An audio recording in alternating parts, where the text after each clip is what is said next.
The soft, shiny, and precious pearls are often made from dull shells. These threaded freshwater pearls, are they truly worth the price or just a fool's tax? To understand, we need to trace their origins. In a hatchery with 300 ponds, there isn't a single dead mussel or fish in the greenhouse. Yet many of the surviving yellow catfish, could they be food for the mussels? Of course not. Es fischt die. What's lost along with them are the painstakingly cultivated mussel larvae, two species that seem completely unrelated. How did they end up depending on each other for survival? It all comes down to the unique reproductive mode of mussels. An arrogant female mussel opens her large mouth wide, and when a curious little fish comes close, she strikes like lightning and clamps down hard. Next, she smears the fish with a milky substance. If the fish can still move, it means the parents are satisfied with their nanny. For other fish, however, what gets sprayed might not be eggs, but a gruesome mix of head fragments and red liquid. In a way, this process eliminates some competitors for the nanny, allowing her to care for their offspring in peace. Every summer, adult male mussels in upstream rivers release their essence. Meanwhile, mature female mussels downstream, while feeding on plankton, also receive these packages sent by the males. The foreign cells and eggs form fertilized eggs inside the female mussels' bodies, silently developing, eventually becoming larvae. But mussels born incapable of nurturing young must find a suitable nanny when the larvae mature. To achieve this, they go to great lengths, offering tender flesh to lure fish, and finding ways to make the larvae attach to the fish's gills. Mussels are an ancient species older than dinosaurs, and it's this astonishing reproduction technique that has allowed them to spread across the globe. It's a kind of interdependence. Without fish as a medium, the larvae cannot transform, and no new mussels can emerge. In hatcheries, mass fish deaths mean the larvae cannot survive either. It must be said, these fish suffer for the sake of the mussels. Instead of reproducing in summer as they naturally would, the mussels are placed into wedding chambers as early as spring, so their larvae can reach the market sooner and fetch higher prices. But this is a gamble. The fickle weather of early spring, neither fully warm nor cold, is no easy environment to navigate. In small-scale hatcheries, they rely heavily on nature's favor. Male and female mussels separated and placed into the water are induced by water temperature to release their reproductive material. Even though the eggs in female mussels may only partially mature at this stage, it doesn't hinder reproduction. The mature eggs automatically fuse with the released material. All of this is done to increase the larvae's parasitic success rate. At the larval stage, farmers take skewers to extract the larvae from the mother mussels and place them into fish nests. The larvae, resembling tiny carnivorous flowers, cling to the gills of the fish as they breathe. Once attached, they latch on tightly, remaining there for 2 to 3 weeks until they transform into juvenile mussels and detach, ready to begin their solitary lives. During this time, the larvae voraciously absorb nutrients from the fish, growing rapidly. Fortunately, their small size limits the harm they cause. If the fish are lucky, they can survive this process and make it to market. But here the fate of the fish is sealed. A few spells of late spring cold caused water temperatures to plummet, triggering water mold disease in the fish, spreading like flowers blooming on their bodies. This disease is fatal to the fish, and also impacts the larvae clinging to their gills.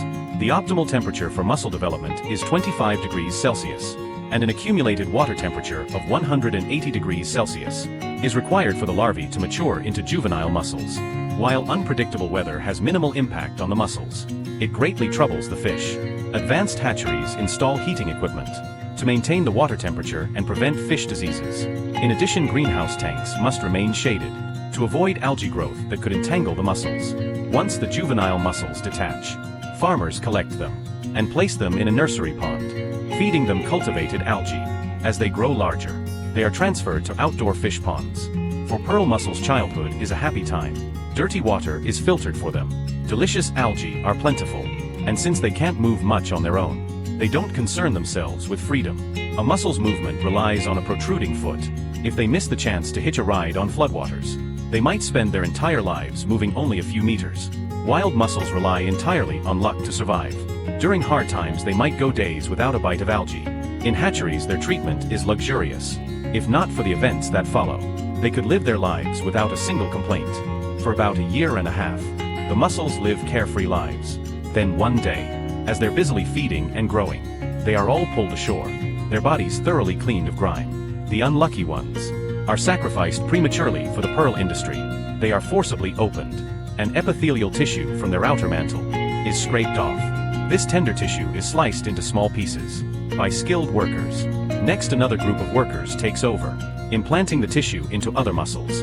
Using a device to pry open a muscle slightly, they insert a large pearl bead or nucleus, fixing it securely within the mantle. A bead is inserted into the muscle's flesh, and these perfectly round nuclei, crafted from polished muscle shells, are composed of calcium carbonate, the same material as pearls.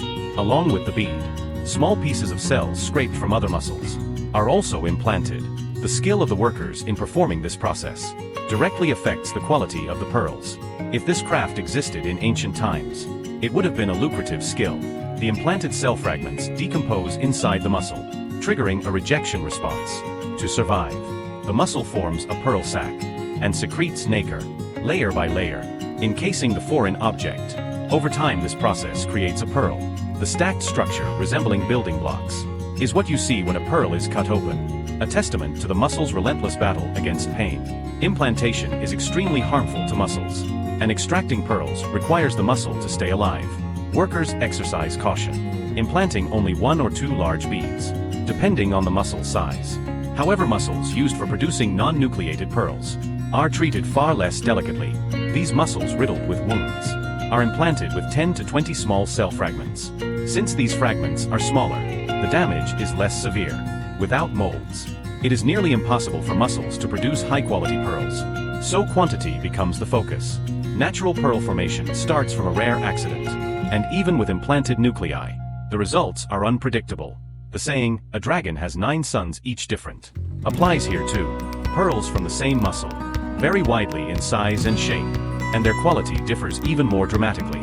Gem-grade pearls are exceedingly rare, which is why even imperfect cultured pearls are highly valuable. After the surgical procedure, the muscles are returned to ponds to recover. The positioning and orientation of the muscles are crucial. They must be placed head up, tail down, in the upper layers of the water. This way they can easily access sunlight and food, while gravity prevents them from spitting out the implanted nuclei. Special mesh cages act as an additional safeguard to ensure sufficient food. Large-scale farms pre-cultivate algae and deliver it directly to the muscles via pipelines. Smaller farms periodically add fertilizer to enrich the water.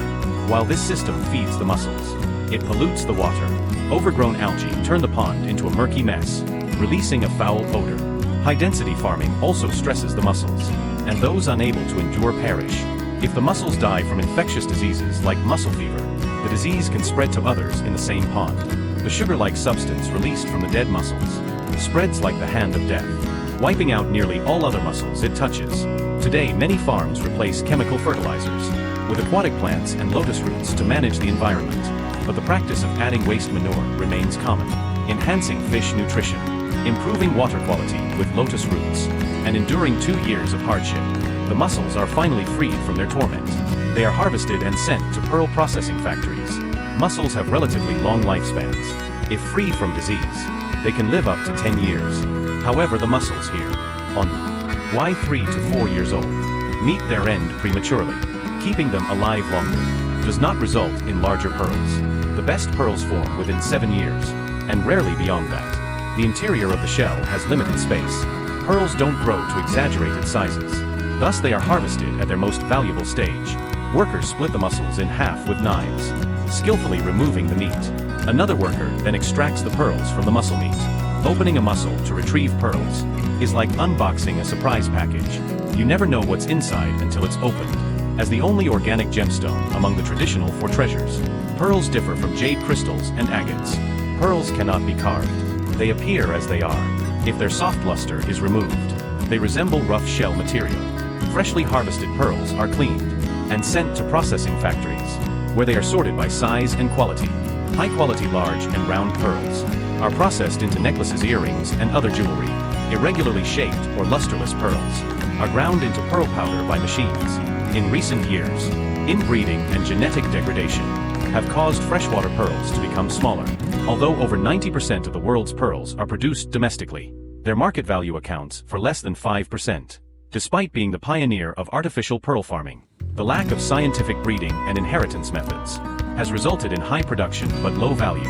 Like high-quality jade, domestic farms have had to import mussel stock from abroad to cultivate new mussel species capable of producing premium pearls.